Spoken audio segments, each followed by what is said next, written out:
Dia dos Prodígios é de 1980, não é? E tem uma obra extensa, não vou enumerar os diversos títulos da sua capitular, a não ser que fosse para fazer uma ficha para ver até que ponto é que conseguias decorar os títulos todos, mas o romance da Lídia Jorge merece alguma atenção, não, toda a atenção, porque é um romance, enfim, depois a Lídia com certeza poderá dizer alguma coisa, ou conforme a nossa conversa decorrer, mas é um romance que, naquilo que pude ler e ver até agora, é um romance que nos diz muito, porque gira em torno de uma família, não é? Em luta com o Estado e, enfim, com problemas que nós podemos identificar ou localizar de 2008 para cá, neste tempo de crise, não é? Que estamos a viver. E crise é, de facto, uma palavra interessante para podermos falar hoje aqui um bocadinho, porque estávamos ali na esplanada daquele café, e não é que nós, que estamos na literatura, queiramos fazer uma espécie de sessão terapêutica para carpir mágoas, mas de facto dá que pensar, e talvez fosse este o mote de uma primeira conversa, estamos todos aqui reunidos, dá que pensar por que razão é que nós continuamos a insistir em ler e em gostar de livros, mas, enfim, debatemos, confrontamos com a realidade dos factos. A realidade dos factos é que neste tipo de eventos meritórios, dignos, e a Cristina Taclin e a organização toda merecem todo o nosso sublinhado, mas o que é que se passa, não é? Que cultura é esta, em que cultura é que estamos a viver, que tempo é este, que é adverso à literatura e adverso às artes, não é? É um pouco, se calhar, é uma das linhas desta nossa conversa, para além de coisas depois mais divertidas e interessantes que possamos dizer. Mas pronto, a Lídia Jorge, enfim, é para mim sempre uma honra poder estar com a Lídia Jorge, que me conhece desde niño, que me ha visto jugar el fútbol con su hijo, que é editor, Duarte, sim, e Lídia. Sim, eu imito os grandes escritores, mas ele é um grande escritor, não é? Não imita, é. Está aqui uma menina, e eu vou perguntar quantos anos ela tem. 8, 7. 7? 7 anos. Pois eu tinha talvez mais um ano que esta menina, quando eu comecei a ter a ideia de que queria escrever livros. E vou explicar como é que isso aconteceu. Aconteceu que a minha mãe comprava-me os livros próprios para a minha idade, que eram livros de histórias da Bela Adormecida, história da Branca de Neve e dos Sete Anões, histórias fantásticas, histórias com fadas, com anões. E eu lia tudo isso, gostava muito. Primeiro era a Velha Malvada, que era uma história incrível, com animais que punham pulgas em casa de uma velha, e a velha queria matar os animais. E, bem, eram histórias assim, dessa natureza, às vezes bárbaras, mas fantásticas. Acontecia, porém, eu lia os livros quando tinha a idade da... Como te chamas? Como? Carolina. Tinha a idade da Carolina, lia essas histórias fantásticas, e depois acontecia que, de noite, a minha mãe, a minha avó, a minha tia, pediam para eu ler os livros que elas estavam a ler. Elas de dia liam os livros, mas quando chegava à noite, queriam trabalhar com as mãos e ficavam sem leitor. Queriam que eu, que era pequena, mas lia bem, lesse em voz alta para elas ouvirem. Mas só que as histórias delas não eram as minhas histórias. As histórias da minha mãe, da minha avó e da minha tia eram histórias de Camilo Castelo Branco, as histórias terríveis do mundo romântico de então. E as histórias do Júlio Diniz, que eram leves, mas mesmo assim tinham histórias de gente adulta. E nessas histórias, eu como lia bem, eu lia aos bocados esses romances. Não lia tudo, mas apercebia-me que o mundo dos adultos era um mundo terrível. Porque no Código Romântico, os homens abandonam as mulheres, enamoram-se delas, suicidam-se, matam-se, têm vinganças, não é? Elas morrem de tuberculose, eles suicidam o rival. E a minha ideia, quando eu lia aquelas histórias em voz alta, é de que o mundo dos adultos era ingovernável. Que o mundo dos adultos não tinha salvação. E eu pensava, eu nunca quero crescer, porque esta gente é absolutamente infeliz.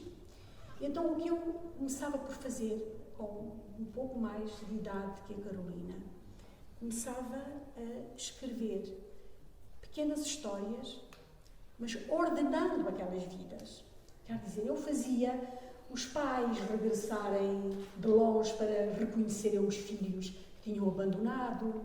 Quem matava sempre o rival e não o próprio. Portanto, ordenava, não deixava as pessoas separarem-se. Fazia uma história que eu repetia muitas vezes, que era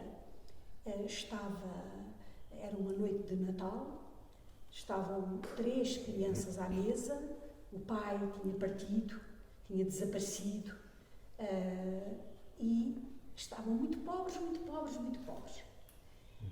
E de repente tocavam à porta, isto era noite de Natal, e aparecia um homem com barbas longas e trazia um saco com coisas maravilhosas, e comida e tudo isso. Punha na mesa, começava a falar, de onde vem o senhor? Ele dizia, venho de muito longe. A certa altura, o homem tirava as barbas e dizia, sou eu, o vosso pai. Eram histórias. Salvação. Eu não tinha outra forma de organizar aquele mundo do que ordenar o mundo. E eu acho que comecei a escrever com essa ideia.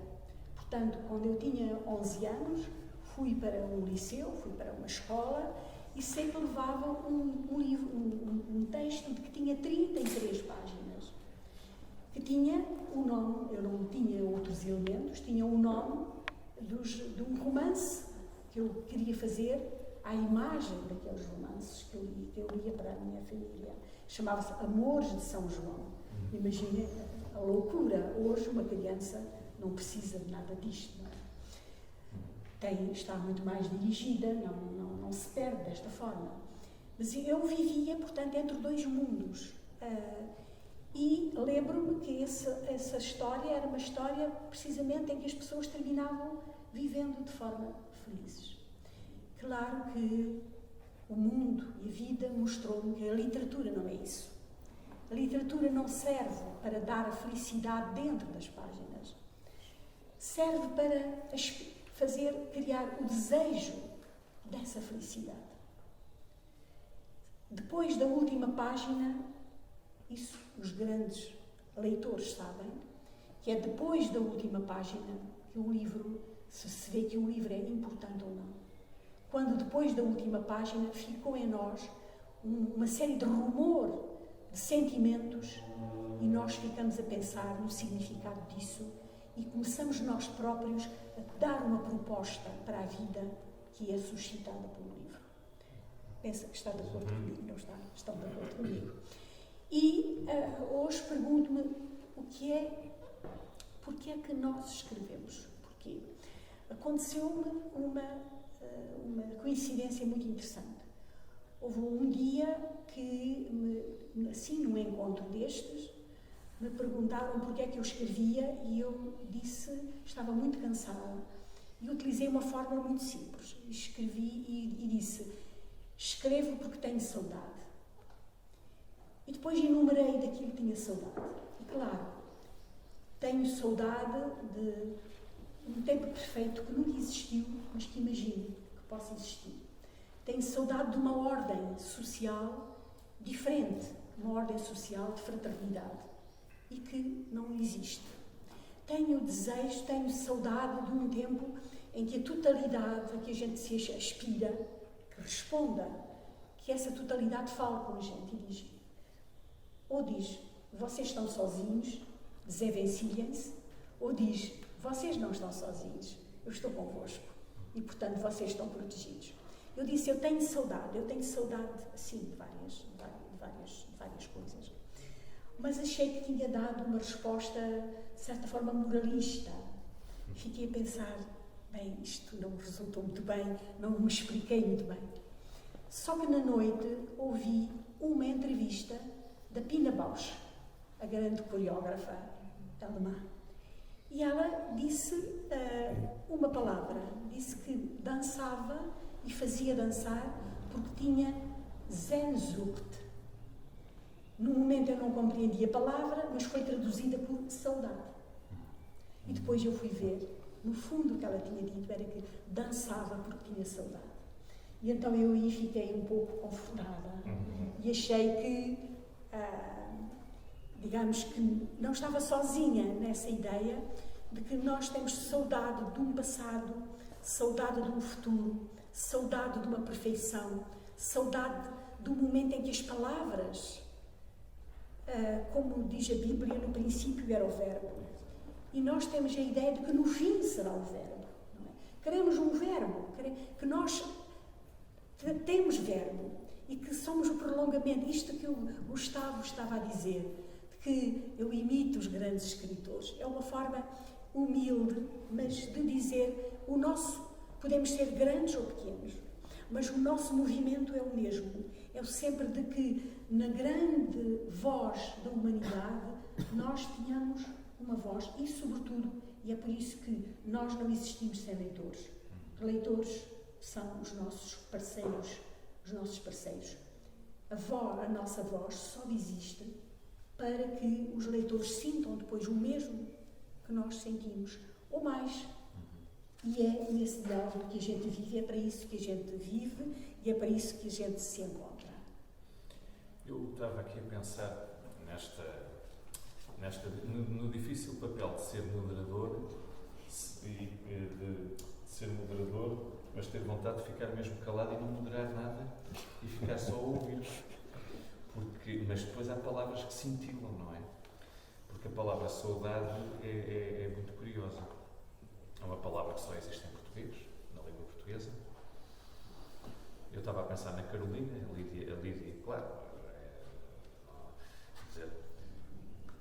parece que adivinha as coisas, não é? E eu estava a pensar num grande poeta português, e gostava que, enfim, avançássemos nesse sentido também, do que é que ele diz, que tem a ver também com a arte do romance, não é? Que ele diz uma coisa muito interessante. É o David Nuno Ferreira, tem uma frase extraordinária para definir a poesia, no fundo a literatura.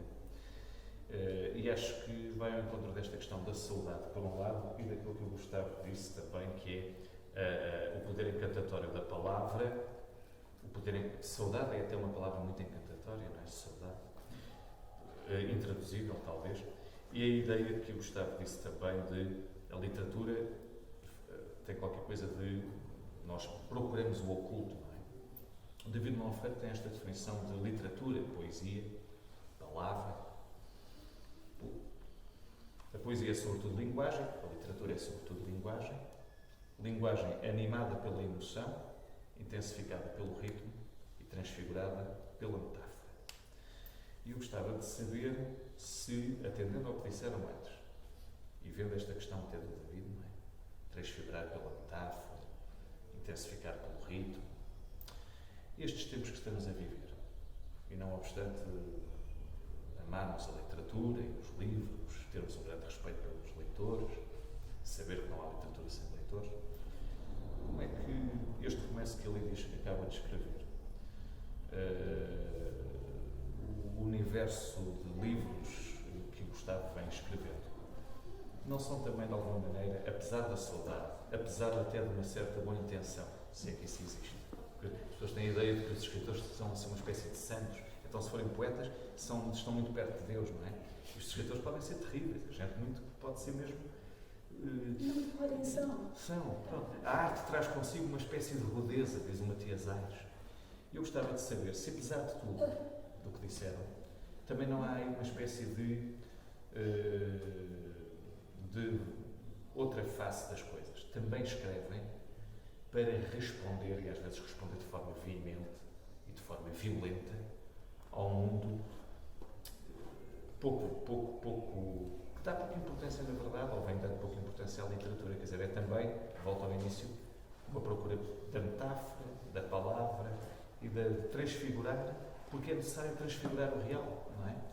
Ou vocês não acham que isso acontece também quando escrevem? Vou escrever também com uma certa violência para instaurar uma certa resposta a este mundo pouco mágico em que se vive.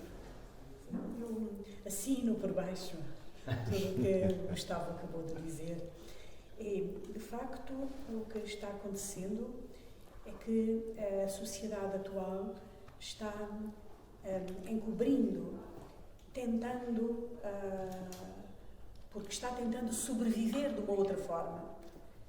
Então está tentando esconder essa parte de criança que todo o homem tem, que toda a mulher tem. Nós, dentro de nós não nos desprendemos nunca dessa parte mágica.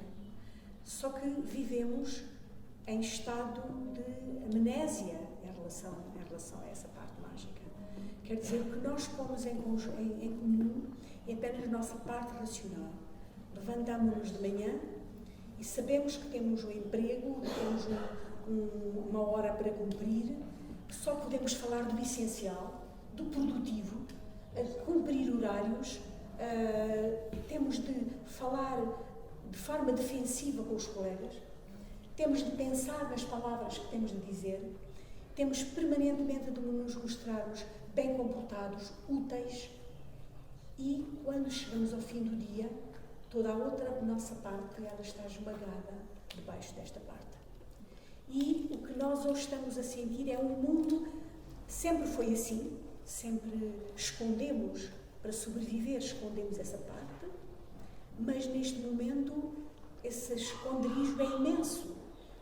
O mundo atual tem tal ruído, tem tal exigência de cumprimento, tem tais mecanismos entrecruzados que obrigam a pessoa a responder de imediato, que toda esta parte que é a nossa ponta escondida do iceberg está dentro de nós e nós não temos tempo para o alimentar.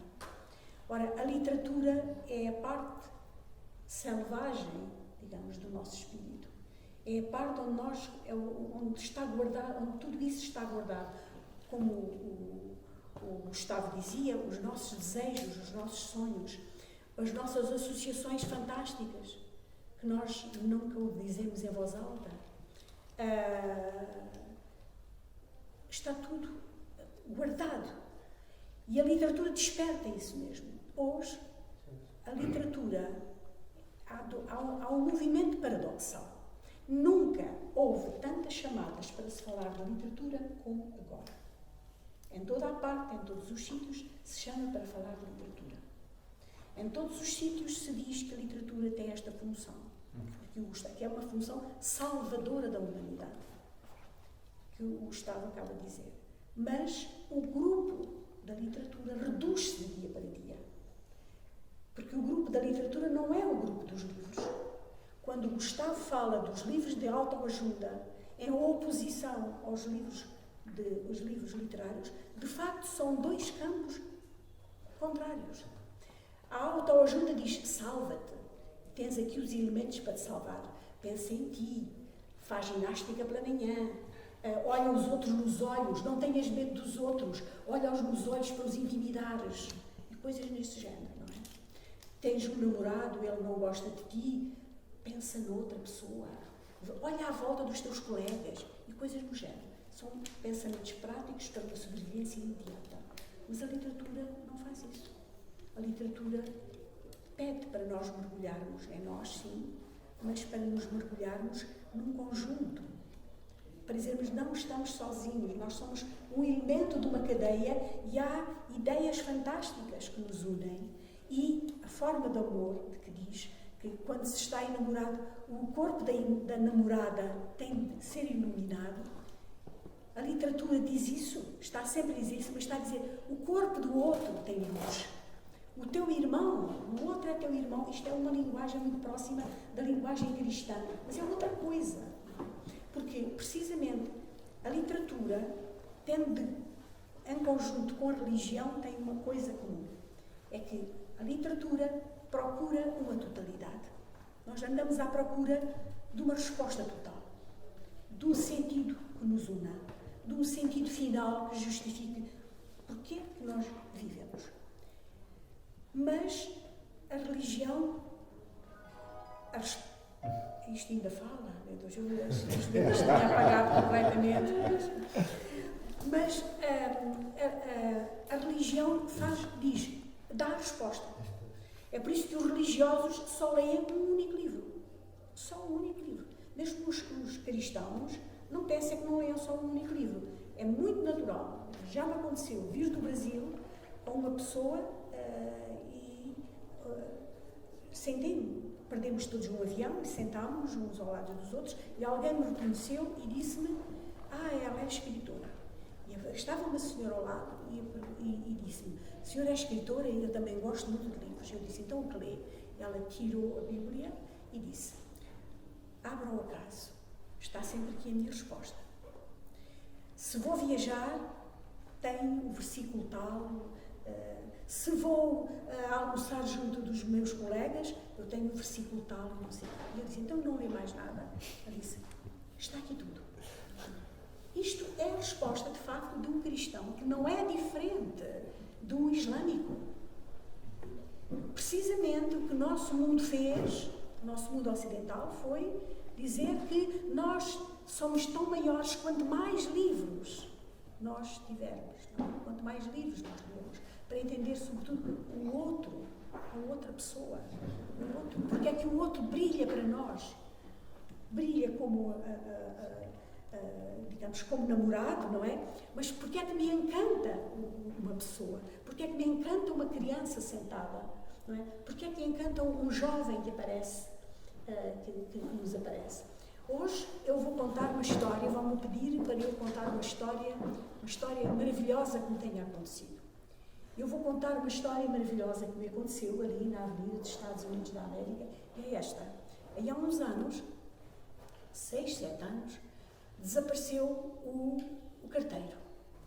E em vez do carteiro, começou a aparecer um jovem, que devia ser de uma empresa, destas empresas que contratam pessoas.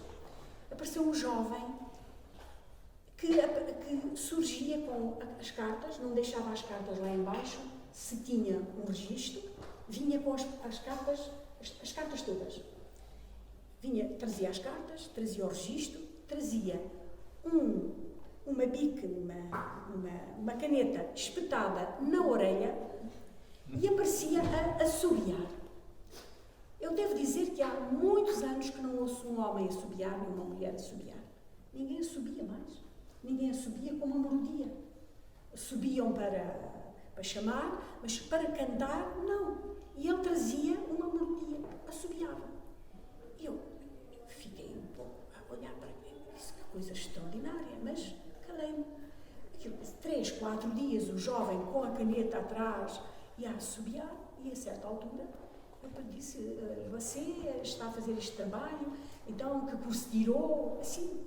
E ele olhou para mim e começou a dizer: eu tirei direito, mas preciso imenso de trabalhar e vou a muitas entrevistas, nunca me chamam. E eu disse: o senhor é tão alegre e é tão eficaz no que está a fazer que de certeza absoluta que o vão chamar. Vamos ver. E continuou a assobiar. Passou 4, 5 dias, assim. A certa altura, desapareceu o rapaz. Eu pensei: aqui está. Teve um emprego, felizmente, pronto. Passaram aí uns 3 meses, um dia à hora de jantar, já era de noite, tocaram à porta, eu espreitei e era o rapaz. Vinha já com o fato e disse-me: sabe, tinha razão, chamaram-me da Polícia Judiciária e estou muito contente. E queria que soubesse isso, porque a senhora confiou em mim. Disse-me boa noite, eu disse-lhe boa noite. Ele não pode imaginar, não é? o significado que teve para mim este gesto dele, não é? E eu, digamos, pensei que esta relação, digamos, ela é fantástica, ela é mágica. Quer dizer, eu não quero o jovem para nada. Quero só que aquele jovem, onde está, cumpra o seu dever. Mas, na verdade, é uma figura brilhante para mim. Ele emana luz, emanará sempre luz. Aquele jovem que punha uma caneta na orelha, como se fosse um taberneiro antigo, não é? E assobiava como um camponês, não é? E a figura ficará a acompanhar-me para sempre. E talvez nas horas em que todos nos vamos abaixo, não é? Talvez essa seja das figuras luminosas da minha vida. E a literatura está cheia disto. E não só dá isto, como desperta cada pessoa para o seu próprio registro pessoal. É dizer, eu faço encontros que são únicos. E isto é o que eu acho que a literatura precisa de continuar. E nós hoje, não tenham dúvida, somos uma seita. Eu vi o esforço que a Isabel fez para nós hoje, a Cristina Tanglin fez, para termos aqui algumas pessoas. Mas este esforço vai ser cada vez maior nos próximos tempos. Porque está a reduzir-se. Nós somos hoje uma seita. Os leitores são uma seita hoje. Uma pequena seita. Os escritores são muitos, cada vez mais. Os criadores também. Não são os criadores que nos desiludem. Pelo contrário, a população, posso dizer-vos, desilude. Porque está partindo para outro campo. Desilude, talvez não por culpa, porque o mundo é assim, a vida está sendo assim. Mas a população é que de facto não responde. Não responde. E nem em países onde a literatura nunca foi Nós somos talvez o único país que tem uma anedota terrível, que é: não compres um livro ao teu filho porque ele já tem um. Isto talvez sejamos o único país que tem essa anedota, não é? Um país que não comprava um livro ao filho porque já tinha um, de repente vieram todos os novos meios tecnológicos, que são formidáveis, mas que substituem o espaço de silêncio que é necessário para a literatura e, portanto, desapareceu, está desaparecendo. Mas é um grande esforço e a Cristina prepare-se, porque tem que ter os grandes músculos, se quiser de facto que isso aconteça e, sobretudo, que aconteça com verdade. Isto é, que as pessoas que chegam tenham desejo de ouvir e de participar também, não é? Porque nós falarmos só é pouco, não é? Eu queria contar aqui uma coisa que não é do papel do morador, mas eu não resisto, porque a Lídia contou este episódio do rapaz e a Lídia conheceu-me quando eu era rapazote, criança. E há bocado, falando de poesia e de literatura e de estar a ouvi-vos e da memória, porque no fundo o que vocês estão a dizer é que a literatura tem qualquer coisa de memória, no sentido que é guardiã da memória e estes tempos são inimigos da memória. Eu gostava depois de vos ouvir falar de uma questão para mim central, a Lídia sabe disso, tenho aqui alguns ex-alunos, também sabem disso. Eu acho que a escola tem aqui um papel fundamental, não é? Não são só os bibliotecários, não são só outros agentes culturais. A escola está numa crise terrível porque é na escola que se está a perpetuar e até a patrocinar o exercício de amnésia da memória. Não obstante, no último Exame Nacional de Português, de acesso à faculdade, o tema de dissertação ter sido a importância da palavra. Portanto, é dos tais paradoxos. Reflita sobre a importância da palavra, pede-se a um jovem de 12º ano que reflita sobre a importância da palavra, quando a experiência da leitura e do texto literário na escola não existe ao longo de praticamente 12 anos. Não obstante os programas, mas é que a burocracia esmaga quem está hoje na escola. Bom, mas a questão não era essa. Aqui para a Carolina, e porque chegou a minha filha há bocadinho, eu queria só contar um episódiozinho que tem a ver com isto que a Lídia também falou deste rapaz. Eu tinha 7 anos quando caiu à minha frente um poema no Manual Escolar de Português, portanto, num tempo em que os manuais escolares de português tinham poesia, que dizia assim: Não é possível. É possível. Como é que é possível? Esta máquina malvada. Isto é a ficção a invadir a realidade. Não, isto não é ficção, isto é o ruído absoluto, aquilo que eu mais detesto. Por silêncio. Mas que coisa. Modo avião. Não, isto é uma máquina. Estão a ver? Estes instrumentos dão cabo de silêncio. Não, mas não. Isto até tem o seu lado recambolesco. Mas eu tinha 7 anos e estava-me a lembrar de um conto do Mário Dionísio, no Dia Cinzento entre os Contos, que é a história de um rapaz. Eu li esse conto também muito novinho. Um rapaz que o autocarro está cheio de gente, tudo muito sério, pessoas muito sérias, porque estão todas a ir para o trabalho. E nós somos todos muito sérios. Em Portugal, então, somos seríssimos. Quer dizer, um adulto para ser sério não pode rir. Um adulto para ser sério tem que estar, então se está no local de trabalho, tem de ser absolutamente austero. Depois há o lado oposto, que é o sorriso mais alarme a propósito de tudo e de nada. Mas então, a história desse rapaz é que ele entra num autocarro silenciosíssimo, e começa a assobiar. Vai assobiar. É o conto do Mário Dionísio. Sim. Lindíssimo. O rapaz vai assobiar, e as pessoas primeiro estão incomodadas com aquilo, mas que falta de respeito. Depois há um momento em que há uma velhota que sorri, depois há outro homem que... E depois o rapaz chega ao seu destino e sai do autocarro. E as pessoas ficam todas tristes, fica tudo macanudo, fica tudo assim. E eu gostava só de, e a pretexto disso depois, que nos contassem algumas pequenas... Como é que foi convosco, apesar da Leda já ter aberto aqui um bocadinho o véu, gostava de ouvir assim, Gustavo, porque eu despertei para esta coisa da literatura por culpa de algumas pessoas. Eu tenho um encontro com a Lídia magnífico na faculdade. Nós éramos vizinhos e ela aparece uma vez numa aula de teoria da literatura e foi uma coisa que eu não vou contar, porque me fica mal. Mas então, eu tinha 7 anos e calha-me esse poema do David Manuel Ferreira. E o poema do David Manuel Ferreira dizia assim: Evarina usa chinela, tem movimentos de gata, na canastra a caravela, no coração a fragata. Em vez de corvos no chairo, gaivotas vêm pousar. E quando o vento a leva ao baile, baila no baile com o mar. É de conchas o vestido, tem algas na cabeleira, e nas veias o latido do motor de uma traineira. Vende sonhos e maresia, tempestades apregoa. Seu nome próprio Maria, seu apelido Lisboa. E aquilo, para usar uma linguagem, bateu-me com uma força. Aquilo ficou na minha memória, gravou-se na minha memória. E eu fui para casa escrever umas quadras muito toscas, com 7, 8 anos, de resposta ao David Manuel Ferreira. Isto tudo para dizer o quê? Que gostava de vos ouvir ainda sobre esta questão da escola. A questão da educação, do papel dos educadores, porque vocês são escritores, mas também são pais, avós, escrevem, não é? Têm essa responsabilidade. Normalmente, quer dizer, o que é que nós poderíamos continuar, com certeza, escrevendo, mas como é que é possível resgatar as crianças deste mundo dos telemóveis e dos computadores em que eles estão e dos tablets para o mundo do livro e da leitura?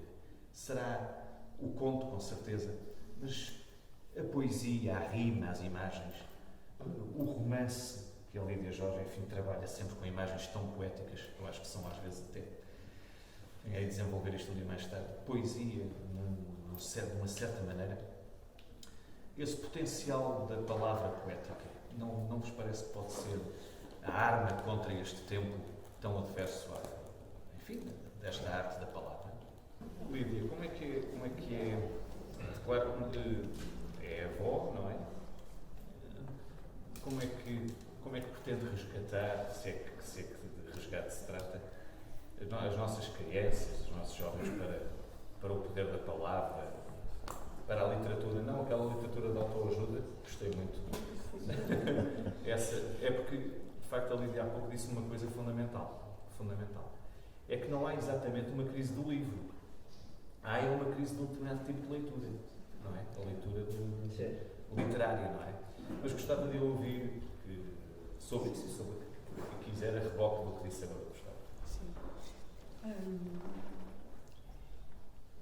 E sim, o que eu penso sobre isso, penso que a escola vai ter uma... Se as pessoas se compenetrarem de que estamos à beira de uma mudança e que essa mudança não tem só efeitos positivos, tem também efeitos negativos. Um dos efeitos negativos, sociologicamente, é que há um grupo, que eu não sei qual é a dimensão, mas um grupo de gente, de jovens e de crianças que estão hiperformados. Vamos a determinados locais e hiperformados no sentido de que se vai a um colégio, por exemplo, e encontro jovens que falam 4 línguas, que são capazes de se mover entre vários saberes, que têm um discernimento intelectual avançado, que têm uma linguagem muito própria, muito desenvolvida, e que sabem de artes, e eu fico muito admirada e penso, de facto, o mundo de hoje permite que haja uma escola, que haja um grupo de pessoas que no futuro vão ser uma elite extraordinária. Só que isso eu não sei contabilizar quantas pessoas em Portugal, no nosso caso, é que estão com essa hiperformação. Porque depois existe uma grandíssima massa que não é assim, que é exatamente o oposto. De pessoas, de jovens que mal podem verbalizar, não são capazes de verbalizar um pensamento, não têm sequer os pensamentos clientes, alunos que chegam aos 18, 19 anos não são capazes de fazer a diferença entre o que é uma consecutiva e uma concessiva, isto é, dizer ainda que, não são capazes de fazer essa separação de uma afirmativa e depois um ainda que, portanto, que estão privados dos instrumentos fundamentais para criar uma estrutura, para explicarem um pensamento complexo.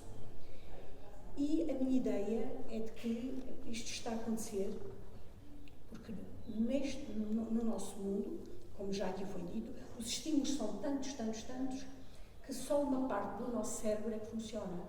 O que está permanentemente a funcionar é a parte rápida do nosso cérebro. Nós temos, isto é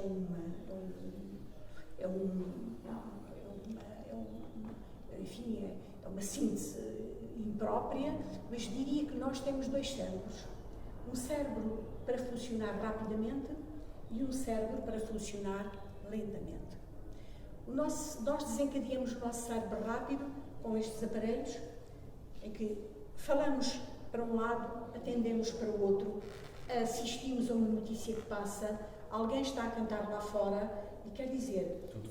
Tudo fragmentado e estamos permanentemente em conexão com um fio, com uma coisa qualquer, com uma onda. E cada vez isso está a acontecer mais. Mas o cérebro lento é o outro, que é o dos pensamentos ponderados, aquele que exige o silêncio. Aquele que exige um tempo mental que faz com que nós consigamos fazer as comparações, juntemos com imagens de comportamentos, consigamos daí tirar uma conclusão. Percebemos o que é melhor e o que foi pior. Porque é que certa pessoa disse alguma coisa e porque é que a outra respondeu assim? O que é que eu teria feito? Como é que eu vou decidir a minha vida? Deixa-me pôr em paralelo as hipóteses todas. Isto é um treino mental, humano, que só se nós formos outra humanidade, diferente desta, é que deixamos de ter. E é esse mundo lento que nós estamos a perder e que a escola, a meu entender, está tentando manter, mas não está sendo capaz de manter. A escola hoje tem, acho, duas hipóteses. Uma é atrair os jovens, tornar a escola atraente, dando-lhes o mesmo que é lá fora. E há outra resposta, que é, espera, vamos atrair os jovens para o oposto do que tem lá fora. Vamos aqui nós criar um meio de silêncio, de concentração, tendo de saber que ao chegar aqui o mundo é outro. Vamos nos preparar para nos concentrarmos, para lermos em voz alta, em silêncio, escutarmos uns aos outros, fazer experiências de física, de química, ver a anatomia dos animais em silêncio, sem precisarmos de música, sem precisarmos de estar ligados permanentemente a alguma coisa.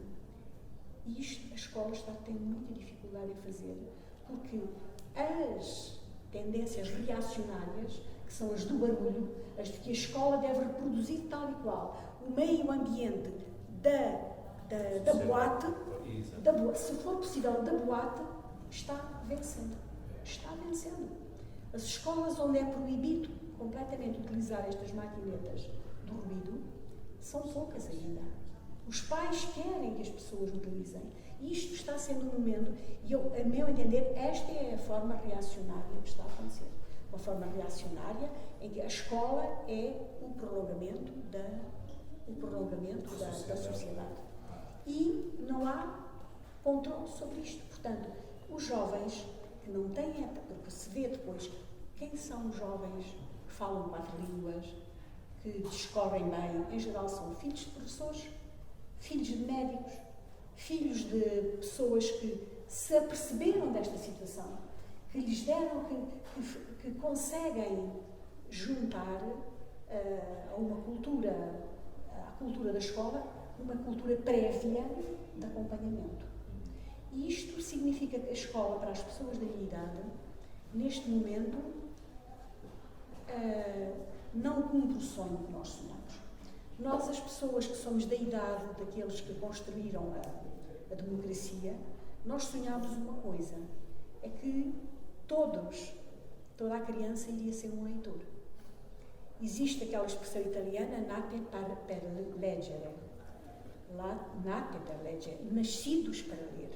Foi uma expressão que os italianos criaram com a ideia de que o ser humano está na barriga da mãe, mas é um ser que vai ler. Este conceito, toda a criança é uma criança para ler.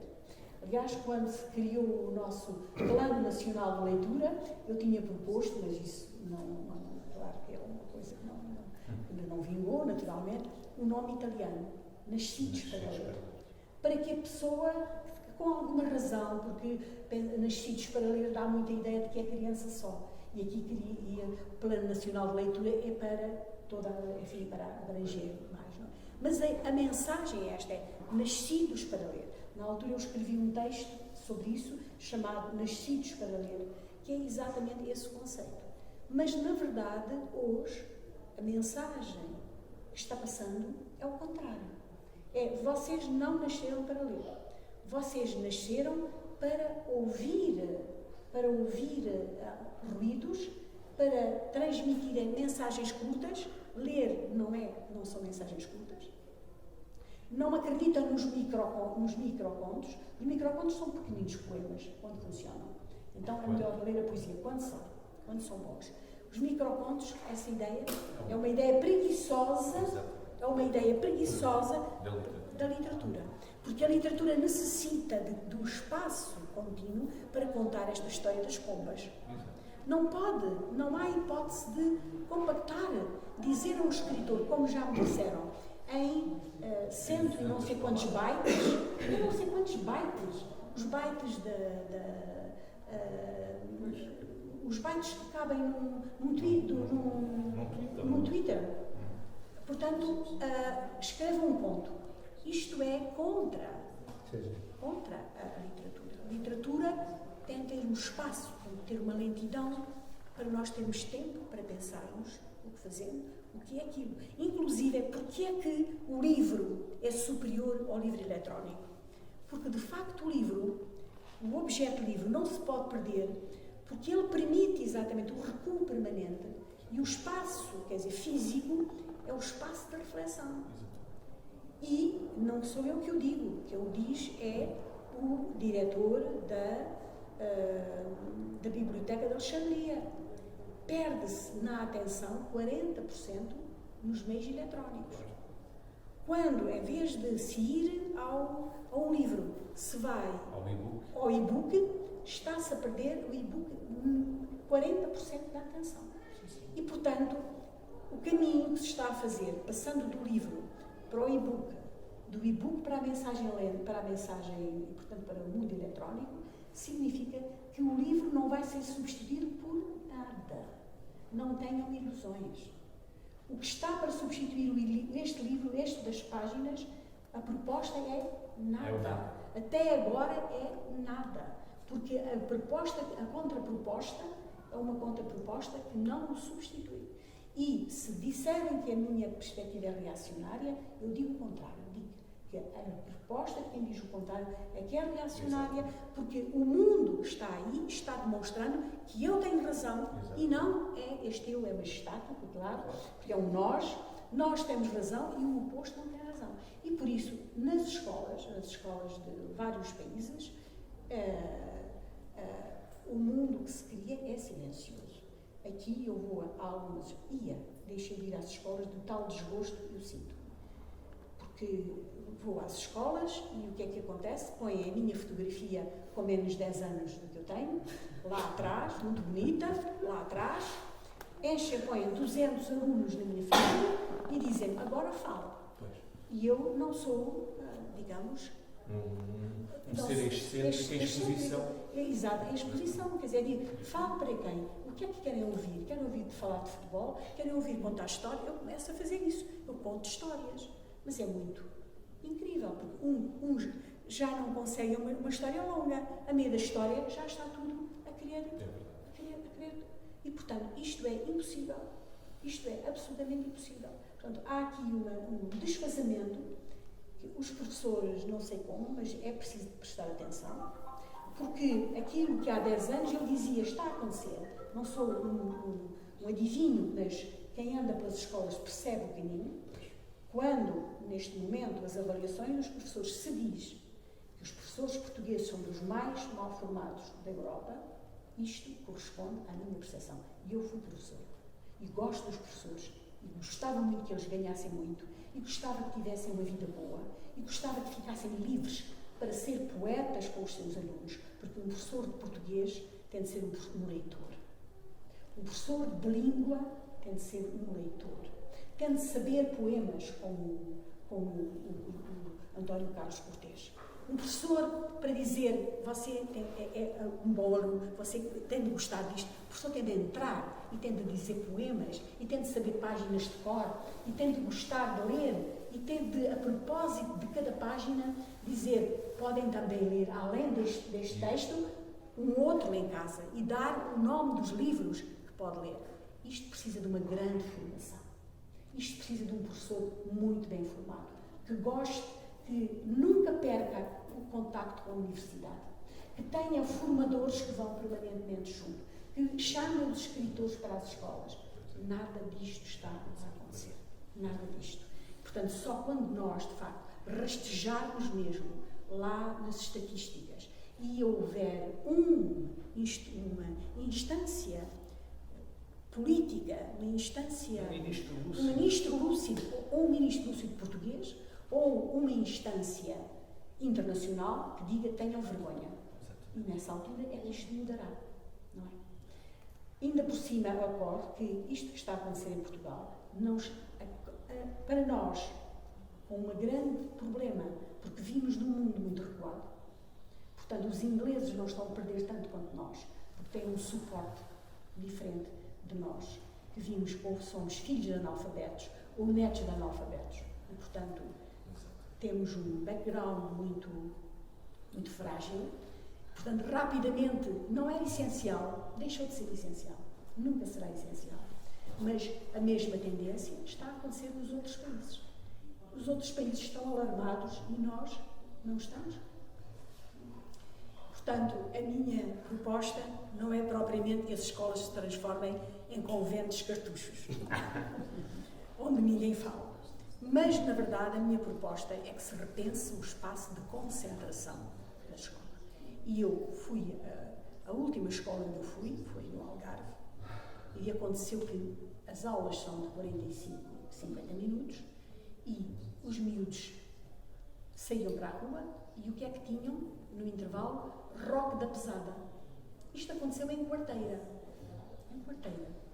Portanto, rock da pesada no intervalo. Eu pergunto que capacidade de concentração pode ter uma criança que está enfim, numa aula com os telemóveis, com tudo isso, e chega ao intervalo e tem rota pesada.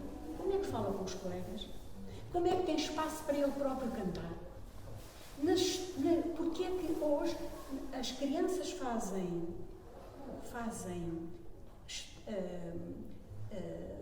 festas de aniversário e as crianças não cantam nas festas de aniversário? Porquê?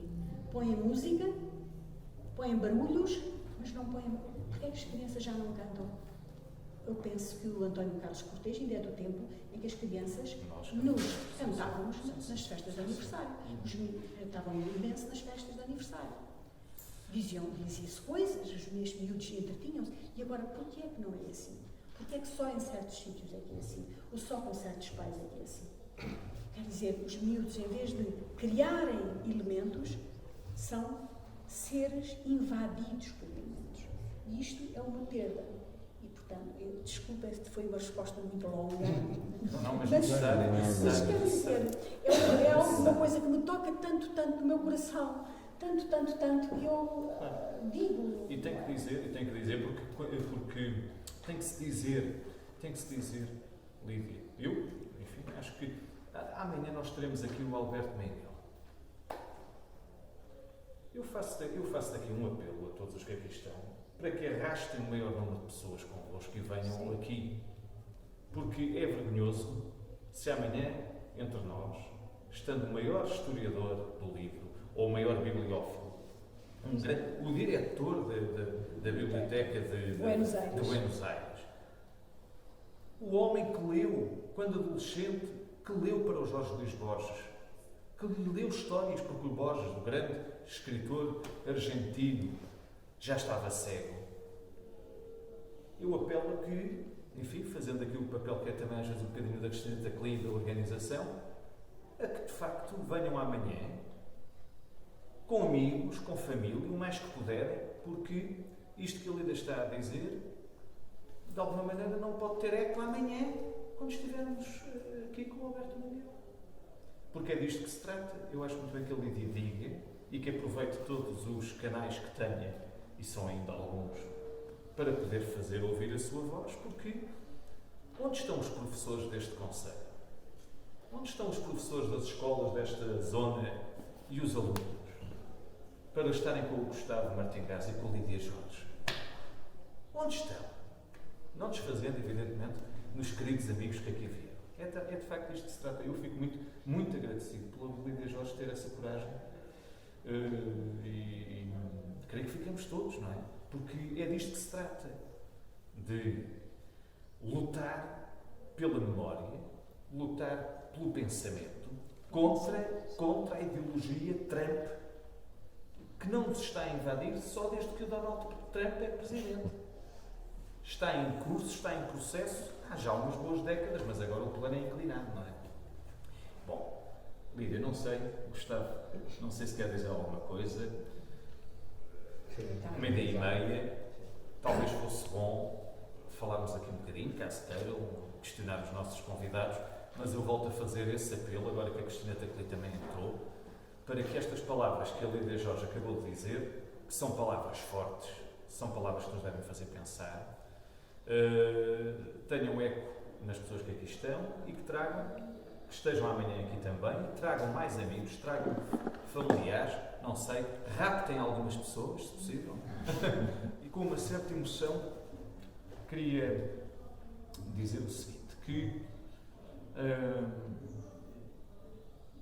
há aqui uma coisa de que nós não falámos, mas que eu acho que é, quer dizer, falámos agora no fim um bocadinho, tem a ver com a música. Isso é muito importante. Uma das coisas mais alienantes que nós podemos estar a assistir hoje é esse rock da pesada, o hip-hop. Numa entrevista muito recente, a Lídia diz uma coisa que é acerta na mousse e diz: os nossos jovens pensam que letras de canção são livros. É que há aqui um perigo, há qualquer coisa de pernicioso que se está a passar, que é através do hip-hop e das letras de hip-hop, nós pensamos que aquilo são livros ou que aquilo é literatura. E uma coisa é uma letra, como o poema Construção, do Chico Buarque. Outra coisa é uma letra, enfim, levada à música de um poema do Garcia Lorca. Outra coisa ainda é, meu Deus, Eugênio de Andrade ou Carlos de Oliveira cantados pelo Estrovante. Esta é uma coisa interessante, é que de facto hoje nós vemos uns grupos de música e eles reproduzem, na verdade, o ruído, a violência e a ditadura do banal, com grandes efeitos tecnológicos, cantando qualquer coisa que nos dizem que é música, mas que eu tenho sérias dúvidas que o seja. É uma das coisas que eu às vezes falo com os meus alunos, que andam aqui pelos 19, 20, 21, 15, 16 anos, e gostava de dizer isso, que talvez também fosse bom, nestes encontros, trazer música, é verdade. Mas, por exemplo, essa música de que a Lídia falou há pouco, a música tradicional, dos rimances, aquela que o rapaz carteiro provavelmente assobiava, aquela que o rapaz do conto de Mário Dionísio, se calhar estava a imaginar o Mário Dionísio nessa personagem a assobiar aquela nau Catrineta. Quem sabe hoje a nau Catrineta? Lá vem a nau Catrineta, que tem muito que contar. Ouvido agora, senhores, uma história de pasnar. Eu fico muito grato, não sei se a Lídia e o Gustavo querem dizer mais alguma coisa, fico muito, muito grato, muito contente por esta excelente manhã.